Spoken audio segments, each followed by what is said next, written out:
नमस्कार साथियों इस टॉपिक में आपको बताऊंगा सरकार के बहुत ही बड़े कानून के बारे में जिससे जो भी सरकारी ज़मीन सार्वजनिक ज़मीन पर कब्जा किए हैं उनका 100% कब्जा हटेगा और सरकार को जवाब देना पड़ेगा उस कानून के बारे में। और आप भी हटवा सकते हैं और आपको भी सरकार को जवाब देना पड़ेगा, जो भी सरकारी प्रशासनिक अधिकारी हैं, ठीक है।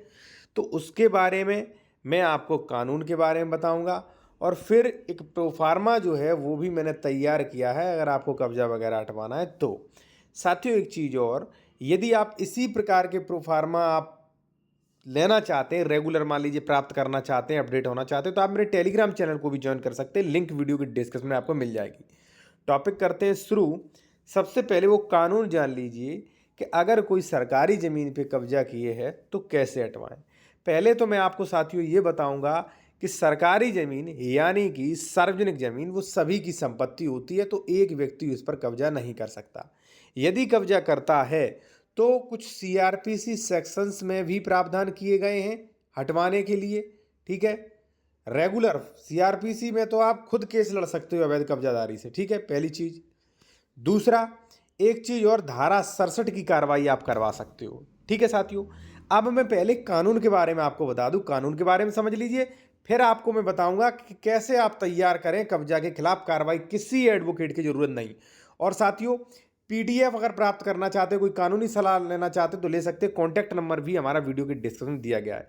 धारा 67 क्या कहती है कि ग्राम पंचायत की संपत्ति की छत, उसका दुरुपयोग, गलत अधिभोग रोकने की शक्ति, ठीक है।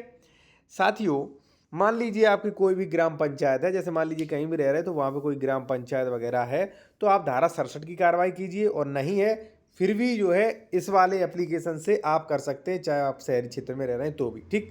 अब क्या क्या है कानून।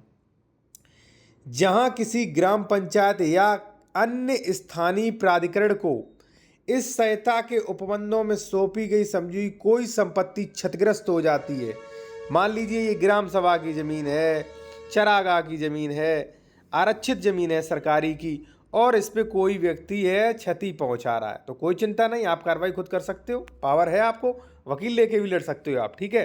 67 में उसका दुरुपयोग होता है, यहाँ कोई व्यक्ति ग्राम पंचायत या अन्य प्राधिकरण इस संहिता के उपबंधों के अधीन भूमि पर कब्जा प्राप्त करने के लिए हकदार हो, ऐसी भूमि उक्त उपबंधों के सिवाय अन्यथा रूप से अधिभोग में हो, वहाँ यथास्थित भूमि प्रबंधक समिति या अन्य प्राधिकरण या संबंधित लेखपाल विहित रूप से सहायक कलेक्टर को सूचित करेगा। ये किसे सूचित करेंगे? एसडीएम को। एसडीएम भेजेंगे तहसीलदार को, और तहसीलदार जाके वहाँ पे कब्जा रुकवाएंगे, ठीक है। अगर वो दबंग हुआ तो तहसीलदार फोर्स भी ले जाएंगे और उस पर धारा 67 का नोटिस भी भेजेंगे कि बताइए आपने इस जमीन का नुकसान किया है तो क्यों ना आपको इतने जुर्माने से दंडित किया जाए और आप अपना कब्जा हटा लें, ठीक है। अब देखिए मैं आपको थोड़ा प्रार्थना पत्र भी समझा देता हूँ कि शिकायत पत्र आपको कैसे तैयार करना है। देखिए साथियों, कोई भी जमीन हो, चाहे चरागाह चाहे कुछ भी हो, आप शिकायत कर सकते हैं। शिकायत पे 100% संज्ञान लेना पड़ेगा, ठीक है। लेकिन शिकायत आप एसडीएम को व्यक्तिगत रूप से दे सकते हैं, या सबसे अच्छा तरीका है आप स्पीड पोस्ट करिएगा, ठीक। शिकायत कैसे लिखें? सेवा में श्रीमान उपजिला अधिकारी महोदय, तहसील जिला। पहले उपजिला अधिकारी से ही शुरू करिए, डायरेक्ट डीएम पर मत जाइए, ठीक है।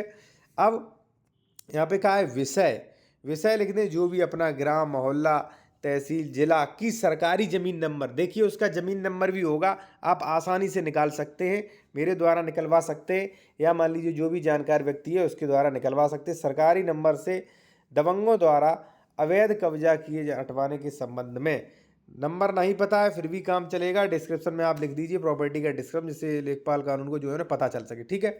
महोदय, निवेदन है कि ग्राम, जो भी आपका गांव हो, मौजा हो, तहसील, जिला की सरकारी ज़मीन, अगर स्कूल की ज़मीन है, चरागाह की है तो वो लिख दीजिए, नंबर डाल दीजिए, पर दबंगों द्वारा अवैध कब्जा किया जा रहा है जो कि गलत एवं गैर कानूनी है, क्योंकि उक्त भूमि सार्वजनिक प्रयोजन के लिए है। दबंग एवं भूमाफिया प्रकार के लोग इस जमीन पर कब्जा कर रहे हैं, ठीक है। अगर मान लीजिए आप नाम नहीं खोलना चाहते हो तो नाम भी मत खोलिए, ठीक है। अगर नाम खोलना चाहते हो तो आप लिख दीजिए मैं इस गांव का भला व्यक्ति हूं और मुझे इस कृत्य से सख्त आपत्ति है, ठीक है। नहीं लिखेंगे फिर भी चलेगा, ठीक। उसके बाद आप क्या अनुतोष पाना चाहते हैं वो यहाँ पे लिख दीजिए, ठीक है। और इसमें लिखने में कोई दिक्कत आती है, प्रारूप लेना चाहते हो तो मेरे द्वारा ले सकते हैं, कॉन्टैक्ट नंबर वीडियो के डिस्क्रिप्शन में मिल जाएगा आपको, ठीक है। प्रार्थी नाम, पता, पिता का नाम, ये, ठीक है। आप बिना नाम से भी दे सकते हैं, स्पीड पोस्ट कर सकते हैं, ठीक है, और नाम से भी दे सकते हैं। अगर आपको डर नहीं तो नाम से दीजिए, ठीक है। और साथियों, अगर मान लीजिए स्पीड पोस्ट कर दिया तो सरकार को यानी कि एसडीएम को संज्ञान लेना पड़ेगा। नहीं लेता है एसडीएम संज्ञान तो कोई दिक्कत नहीं, कतई दिक्कत नहीं। आप ये प्रार्थना पत्र जो एसडीएम को दिया था उसकी प्रार्थना पत्र और जो रिसीविंग आपको रजिस्ट्री ऑफिस से मिली थी वो यहाँ पे चिपका के इसकी फ़ोटो स्टेट करा के एक लिख दीजिए आप डीएम को, डिस्ट्रिक्ट मजिस्ट्रेट को, ठीक है। डीएम को लिख दीजिए, ठीक है। एसडीएम बिल्कुल सही हो जाएंगे, बिल्कुल सही हो जाएंगे, ठीक है।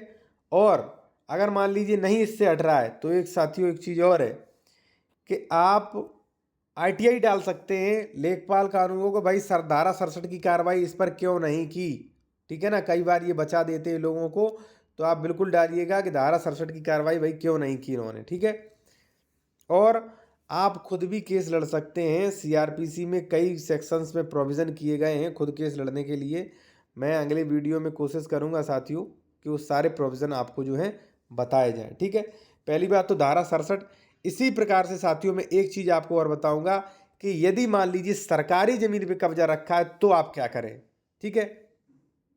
देखिए मान लीजिए ये कोई भाई सरकारी ज़मीन है, ठीक है, रोड है, ठीक है, सड़क की ज़मीन है ये, तो उस पर कब्जा है तो उस पर भी आप लिख के दे सकते हैं, एसडीएम को लिख के दे सकते हैं, या आप जो भी पुलिस हैं, जो भी पुलिस एसएचओ हैं उन्हें दे सकते हैं। ये नहीं सुनते तो आप डीएम और एसपी को दीजिए, 100% कब्जा हटेगा। क्योंकि साथियों जो सार्वजनिक संपत्ति होती हैं उन्हें कोई भी व्यक्ति क्षत नहीं पहुंचा सकता, उन्हें कोई भी व्यक्ति पर्सनल यूज़ के लिए उपयोग नहीं कर सकता है, चाहे वो फिर रोड की ज़मीन हो, ग्राम सभा की ज़मीन हो, कोई भी ज़मीन हो, नहीं लड़ सकता है और कोई भी कब्जा नहीं कर सकता है साथियों।